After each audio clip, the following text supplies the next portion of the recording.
What is up, everybody? Renfail here. Hopefully you are doing well.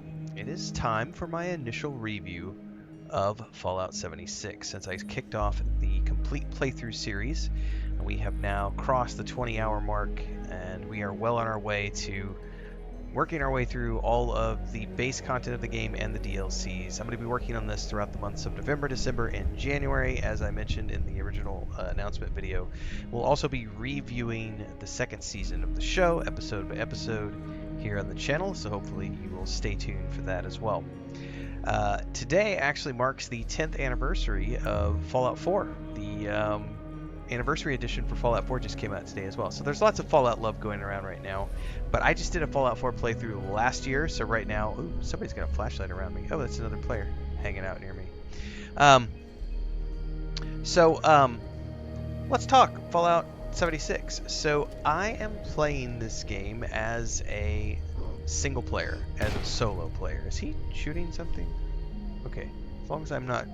I'm out in the wild right now. I'm not anywhere protected, so there may be some action that I have to take care of at some point. I am playing this as a single-player adventure. I may eventually do some group-based content when I get through with everything that I want to see, but right now my objective is basically I've been working my way through the quests here. We're currently working on Key to the Past, which is part of completing Rose's quests to gain her trust, which is the missing link, which will lead us to something else. And then along the way, I've been picking up all of these other main quests, including... I don't know where it went. There was one in here that was the Brotherhood. And I don't remember which one it is. Oh, this one right here. Forging Trust. The Brotherhood of Steel has returned to Appalachia and taken over the old Atlas Observatory. If I'm making introductions, I should start with the young man who's keeping watch at the edge of the compound. I don't even know what the DLC content is, to be honest with you. I would have to go look that up and figure it out. But right now, I'm still very early on in terms of completing main storyline content. I have been told by a lot of people who have mained this for quite some time that I can expect to see around 100 to 120 hours of storyline content in my playthrough. So that's kind of what I'm anticipating is, 2 months of stuff. But then there's a big update coming in December, which will add some more content. So, we'll end up seeing how much we get out of this long term. The big difference between this and like the original single-player Fallouts is, I think, probably the only thing that is a major difference to me is the fact that the BAT system does not like slow it down or go into like any sort of like slowed down pause version. It's in real time and it still burns your action points, but it's happening in real time. That did take a little bit of getting used to, but apart from that, this plays exactly like every other Fallout game I've ever played before, and that to me is a very comforting thing. This is a Bethesda game through and through, and I love Bethesda games. So for me, it's an easy transition. I play a lot of Starfield. We're playing Elder Scrolls Online right now, doing the complete playthrough of that game as well. By the way, I will have an early initial review of that game coming out in the next day or two as well. We've been sort of doing, anytime I do a video for Fallout 76, I do the same one for Elder Scrolls Online because I'm doing these two playthroughs simultaneously. So if you also like Bethesda games like I do, make sure to also check out the Elder Scrolls Online playthrough that I'm doing. These episodes, the live stream series for this, are happening on Mondays, Wednesdays, and Fridays. In the morning slots, I play from about 4:30 a.m. Central Time on YouTube, Twitch, Kick, and TikTok. We usually go for about 4 to 5 hours. And on Tuesdays, Thursdays, and Saturdays is the Elder Scrolls Online playthrough. And then in the afternoons, I play a lot of other stuff.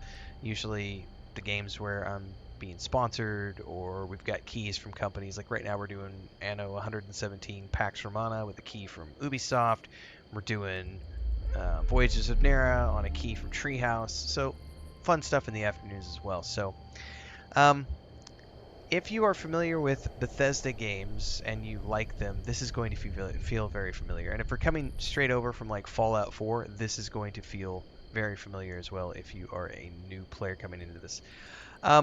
The crafting system is pretty robust. One of the things I really appreciate is that you can break everything down. So actually, why don't I Why don't I go back to my camp?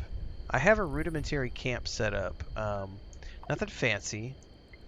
The camp system in this game, I have seen some really cool things that people have built.